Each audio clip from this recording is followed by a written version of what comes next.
அப்போஸ்தலனாகிய பவுல் ரோமாபுரியருக்கு எழுதின நிருபம் 5வது அதிகாரம். இவ்விதமாக நாம் விசுவாசத்தினாலே நீதிமான்களாக்கப்பட்டிருக்கிறபடியால் நம்முடைய கர்த்தராகிய இயேசு கிறிஸ்து மூலமாய் தேவனிடத்தில் சமாதானம் பெற்றிருக்கிறோம். அவர் மூலமாய் நாம் இந்த கிருபையில் பிரவேசிக்கும் ஸ்லாக்கியத்தை விசுவாசத்தினால் பெற்று நிலை கொண்டிருந்து தேவ மகிமையை அடைவோம் என்கிற நம்பிக்கையினாலே மேன்மை பாராட்டுகிறோம்.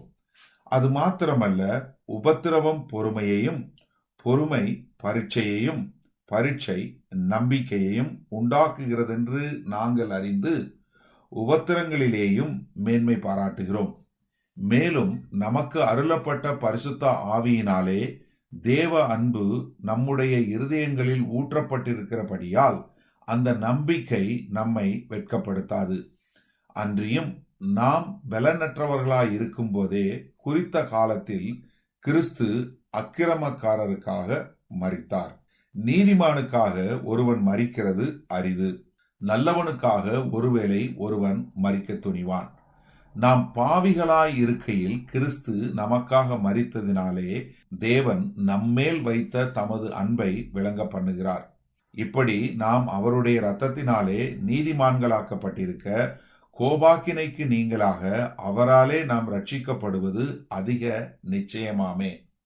நாம் தேவனுக்கு சத்துருக்களாய் இருக்கையில் அவருடைய குமாரனின் மரணத்தினாலே அவருடனே ஒப்புரவாக்கப்பட்டோமானால், ஒப்புரவாக்கப்பட்ட பின் நாம் அவருடைய ஜீவனாலே ரட்சிக்கப்படுவது அதிக நிச்சயமாமே. அதுவும் அல்லாமல் இப்பொழுது ஒப்புரவாக்குதலை நமக்கு கிடைக்க பண்ணின நம்முடைய கர்த்தராகிய இயேசு கிறிஸ்து மூலமாய் நாம் தேவனை பற்றியும் மேன்மை பாராட்டுகிறோம்.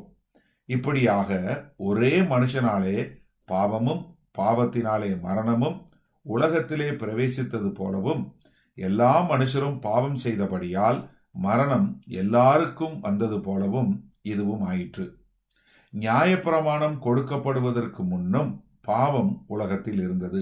நியாயப்பிரமாணம் இல்லாதிருந்தால் பாவம் எண்ணப்பட மாட்டாது.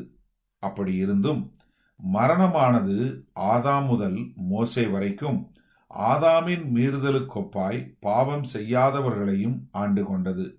அந்த ஆதாம் பின்பு வந்தவருக்கு முன்னடையாளமானவன்.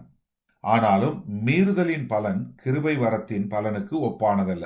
எப்படியெனில், ஒருவனுடைய மீறுதலினாலே அநேகர் மரித்திருக்க, தேவனுடைய கிருபையும் இயேசு கிறிஸ்து என்னும் ஒரே மனுஷனுடைய கிருபையினாலே வரும் ஈவும் அநேகர் மேல் அதிகமாய் பெருகியிருக்கிறது.